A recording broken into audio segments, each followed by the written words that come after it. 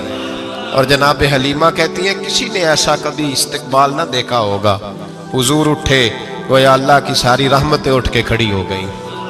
اور پھر مصطفیٰ کریم نے بچھائی جب چادر، اور حضرت حلیمہ سعدیہ رضی اللہ تعالیٰ عنہ بیٹھی، اور حضور اتحیات کی حالت میں سامنے بیٹھے، تو لوگوں کو پتہ چلا جو وفا کا رشتہ ہوتا ہے اس کا رنگ ذرا نرالا ہوا کرتا ہے، اس کا انداز ذرا انوکھا ہوا کرتا ہے. بھائی رشتہ وفا کا، رشتہ خلوص کا، لالچ کا رشتہ. اگر آپ نے کمپنی والے کی اس لیے دعوت کی ہے نا کہ وہ آپ کو مال صحیح دے گا، تو بھائی وہ بھی اس لیے آیا ہے کہ آپ اس کا مال زیادہ بیچیں گے. اگر آپ کسی رشتہ دار کے ساتھ اس لیے تعلق رکھتے ہیں نا کہ اس کے پاس پیسے زیادہ ہیں، تو وہ بھی اس لیے آپ کے ساتھ تعلق زیادہ رکھے گا کہ کبھی کبھی چلو گاڑی چلا لے گا، کبھی کبھی میرے کسی کام آ جائے گا. یہاں خلوص دیکھو، یہاں اگر آپ کے ہاں خلوص ہے تو پھر سامنے بھی آپ کو بڑا خلوص ملے گا. یاد رکھ لیں، پریا استا جانیے جس دا مزہ تب بھی ہے کہ حضرت ابوبکر صدیق کا جنازہ روضہ رسول پہ رکھا جائے تو مصطفیٰ کریم کا دروازہ خود بخود کھول جائے، اور حضور فرمائے لاؤ دوست کو دوست کے ساتھ ملا دو، پانی پر نسویلیاں تے رنگا رنگ کڑے. پریا استا جانیے جس دا توڑ. رشتوں کو ثابت نہ کریں، رشتوں سے وفا کریں. ثابت نہ کریں میرا بڑا رشتہ ہے، آپ پتہ چلنا چاہیے کتنا رشتہ ہے. باپ کا بیٹے سے رشتہ ہوتا ہے تو سارا دن ماتھا چومے، پیار کرے، اسے دکھ سکھ کا پتہ ہی نہ ہو، تو یہ کیسا رشتہ ہو؟ رشتے ثابت نہ کریں، رشتے مضبوط کریں، مضبوطی والی ڈیوٹی سر انجام دیں. اللہ اپنے ساتھ، اپنے محبوب کے ساتھ، اپنے نیک بندوں کے ساتھ ہمارے رشتوں کو مضبوط فرمائے. آمین. آخر دعوانا.